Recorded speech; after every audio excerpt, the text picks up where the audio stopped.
Assalamualaikum warahmatullahi wabarakatuh. Alhamdulillahirabbil alamin. Wassalatu wassalamu ala asyrafil anbiya'i wal mursalin wa ala alihi washabihi ajmaina amma ba'du. Pertama dan yang paling utama, mari kita panjatkan puji syukur kehadirat Allah Subhanahu wa taala yang telah memberikan nikmat kepada kita semua.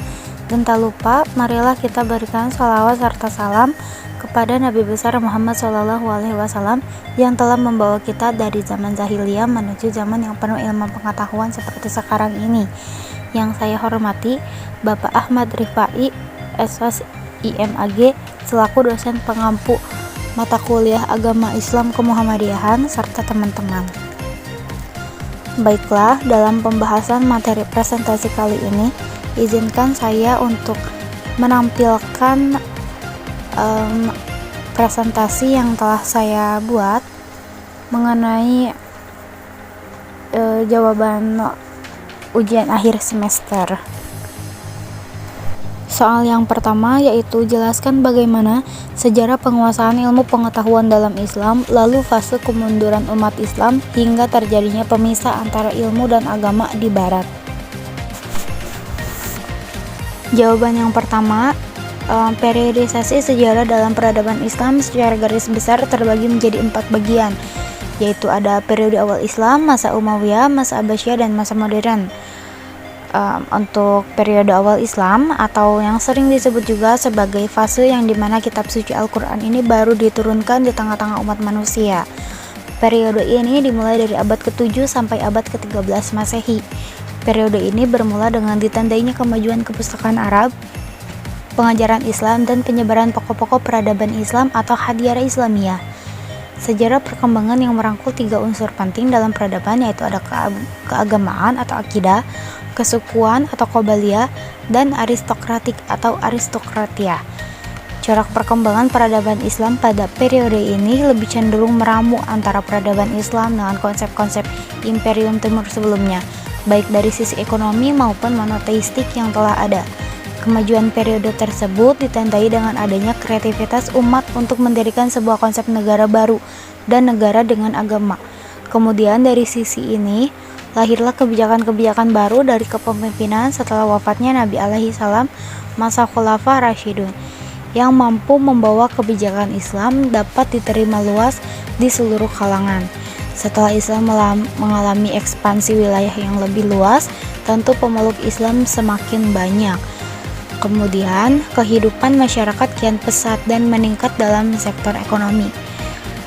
Pun juga para pemikir yang datang silih berganti dari seluruh penjuru kota, menjadi faktor utama terhadap cikal bakal lahirnya ilmu pengetahuan dalam Islam, serta kemunculan permasalahan-permasalahan yang semakin kompleks menurut para khalifah yang turun langsung ke pemukiman warga untuk mengajarkan Islam.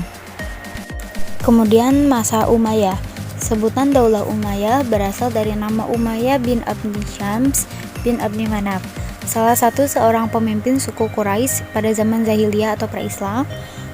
Bani Umayyah baru masuk Islam setelah Rasulullah berhasil menaklukkan kota Makkah. Sepeninggalnya Rasulullah, Bani Umayyah bercita-cita ingin mengganti jabatan Rasulullah sebagai khalifah. Namun keinginan itu tidak mereka buka secara terang-terangan lantaran khalifah yang ditunjuk langsung oleh masyarakat yaitu Abu Bakar dan kemudian digantikan oleh Umar bin Khattab. Setelah diangkatnya Utsman bin Affan sebagai khalifah, disinilah Bani Umayyah mulai menyebarkan misi-misinya untuk meletakkan dasar-dasar Khalifah Umayyah, dan disinilah Umayyah berusaha sekuat tenaga untuk memperkuat posisinya agar bisa menaklukkan kota Syams tunduk di bawah kendalinya. Ketika Ali bin Thalib menjabat sebagai khalifah menggantikan Utsman, Muawiyah selaku gubernur Syams membentuk kekuatan partai yang sangat kuat serta membangkang pada seruan-seruan Ali di Madinah. Kemudian Muawiyah mendesak Ali agar membalaskan dendam terhadap pembunuh Utsman, atau kalau Ali tidak bergerak, maka Muawiyah mengancam akan menyerang kedudukan khalifah-khalifah dengan bantuan kekuatan tentara Syams. Kemudian peristiwa ini meledak dalam suatu pertempuran yang kemudian dikenal dengan Perang Siffin pada 37 Masehi atau pada 37 Hijriah atau 657 Masehi. Kemudian masa Abbasiyah. Peradaban Islam mengalami puncak kejayaan pada masa Daulah Abbasiyah. Ilmu pengetahuan pada masa ini sangat maju secara pesat. Kemajuan ilmu pengetahuan pada masa ini disebabkan dengan adanya gerakan terjemah besar-besaran terhadap naskah-naskah asing ke dalam bahasa Arab, terutama naskah-naskah Yunani. Meskipun gerakan terjemah naskah-naskah asing sudah dimulai sejak masa Umayyah, namun puncak keemasan ada pada masa Abbasiyah. Upaya penerjemah yang dilakukan Abbasiyah tidak hanya bersumber dari naskah Yunani saja, melainkan dari sumber lain, seperti bahasa Persia ke dalam bahasa Arab. Para sejarah perkembangan penerjemah juga bukan hanya dari kalangan Muslim saja, namun banyak juga ditemukan penerjemah-penerjemah atau mutarjim Nasrani Syria dan Majusi Persia. Kemudian periode modern. Periode modern ini secara umum dimulai dari akhir abad ke-18 hingga saat ini. Tentu dalam perjalanan perkembangan ilmu pengetahuan di semua negara memiliki corak dan pembaru masing-masing. Seperti Indonesia, perkembangan pengetahuan Islam di negara ini tidak bisa lepas dari dua peran organisasi masyarakat besar, yaitu Muhammadiyah dan Nahdlatul Ulama. Muhammadiyah yang didirikan oleh Muhammad Darwishi atau kemudian dikenal dengan Kiai Haji Ahmad Dahlan secara garis besar membawa misi ingin mengajak umat Islam Indonesia di samping belajar ilmu-ilmu agama yang juga mendalami ilmu-ilmu umum. Keinginan itu kemudian diejawantahkan dengan membangun lembaga-lembaga formal yang diajarkan sejarah perkembangan dengan sistem dan model seperti sekolah pada zaman kolonialisme. Soal yang kedua yaitu bagaimana kritik Islam dalam melihat perkembangan ilmu pengetahuan di Barat yang cenderung bebas nilai dan tanpa moral, bahkan meniadakan Tuhan dalam ilmu pengetahuan. Untuk jawaban nomor 2, karena adanya faktor globalisasi yang membawa banyak pengaruh dari luar, baik itu berupa kebudayaan, kehidupan sosial, dan juga teknologi. Ada beberapa kritik Islam yang merujuk pada hal tersebut. Di antaranya terdapat dalam surat Al-Qalam ayat 4, dan sesungguhnya engkau benar-benar berbudi pekerti. Ini untuk meningkatkan iman dan takwa kita. Kedua, mampu memanfaatkan perkembangan ilmu pengetahuan dan teknologi sebaik-baiknya. Jadi kita harus pintar-pintar memilah juga dalam bermain teknologi. Kemudian yang ketiga, memperluas wawasan dan pengetahuan. Yang keempat, mencari lingkungan yang positif. Karena lingkungan yang baik membawa kita menjadi lebih baik juga. Kebenaran menurut Islam terdapat pada surat Al-Fatihah ayat 6-7. Tunjukkanlah kami ke jalan yang lurus, yaitu jalan yang orang-orang yang engkau beri nikmat kepada mereka, bukan jalan mereka yang engkau murkai, dan bukan pula jalan mereka yang sesat. Kemudian soal yang ketiga, bagaimana respon cendekiawan Muslim mengenai pentingnya Islamisasi ilmu pengetahuan? Untuk jawaban nomor 3, respon cendekiawan Muslim terhadap dikotomi ilmu pengetahuan menurut para ahli. Yang pertama, menurut Said Hussein Nasir tahun 1933, kritik terhadap sains modern yang sekular. 1. Pandangan sekular tentang alam semesta yang melihat tidak ada jejak Tuhan di dalam keteraturan alam. Alam bukan lagi sebagai ayat-ayat Allah, tetapi entitas yang berdiri sendiri. 2. Alam yang digambarkan secara mekanistis bagaikan mesin dan jam. Alam menjadi suatu yang bisa ditentukan dan diprediksikan secara mutlak, yang mengiring kepada munculnya masyarakat industri modern dan kapitalisme. Ketiga, rasionalisme dan empirisme. Keempat, warisan dualisme. Descartes yang mengandaikan sebelumnya pemisah antara subjek dan pengetahuan yang mengetahui objek yang diketahui. Kelima, eksploitasi alam sebagai sumber kekuatan dan dominasi.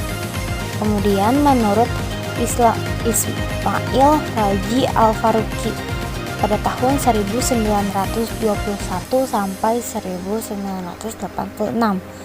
Akar dari kemunduran umat Islam dalam berbagai dimensi karena dualisme sistem pendidikan. Dalam pandangannya mengatasi dualisme sistem pendidikan inilah yang merupakan tugas terbesar kaum muslimin pada abad ke-15 Hijriah. Pada satu sisi, sistem pendidikan Islami mengalami penyempitan dan pemaknaan dalam berbagai dimensi. Sedangkan pada sisi yang lain, pendidikan sekuler sangat mewarnai pemikiran kaum muslimin.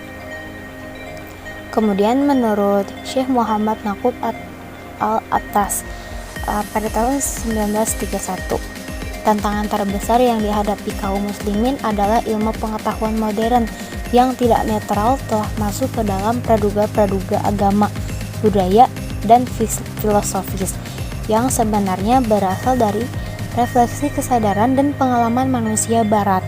Jadi ilmu pengetahuan modern harus diislamkan. Westernisasi ilmu telah mengangkat keraguan dan dugaan ke tahap metodologi ilmiah dan menjadikannya sebagai alat epistemologi yang sah dalam keilmuan. Westernisasi ilmu bukan dibangun di atas wahyu dan kepercayaan agama, tetapi dibangun di atas tradisi budaya yang diperkuat dengan spekulasi filosofis yang terkait dengan kehidupan sekuler yang memusatkan manusia sebagai makhluk rasional. Akibatnya, ilmu pengetahuan dan nilai-nilai etika dan moral yang diatur oleh rasio manusia berubah secara terus-menerus. Syekh Muhammad Naqub Al-Attas mengatakan bahwa ilmu pengetahuan barat modern dibangun di atas visi intelektual dan psikologis budaya dan peradaban barat. Akal diandalkan untuk membimbing kehidupan manusia, bersifat dualistik terhadap realitas kebenaran, menegaskan aspek eksistensi yang memproyeksikan pandangan hidup sekuler, membela doktrin humanisme, dan menjadikan drama dan tragedi sebagai unsur-unsur yang dominan dalam fitrah dan eksistensi kemanusiaan. Syekh Muhammad Naqub Al-Attas mengatakan bahwa wahyu merupakan sumber ilmu tentang realitas dan kebenaran akhir berkenaan dengan makhluk ciptaan dan pencipta. Wahyu merupakan dasar kepada kerangka metafisis untuk mengupas filsafat sains yang merupakan sebagai sebuah sistem untuk menggambarkan realitas dan kebenaran dari sudut pandang rasionalisme dan empirisme. Ilmu-ilmu modern harus diperiksa dengan teliti.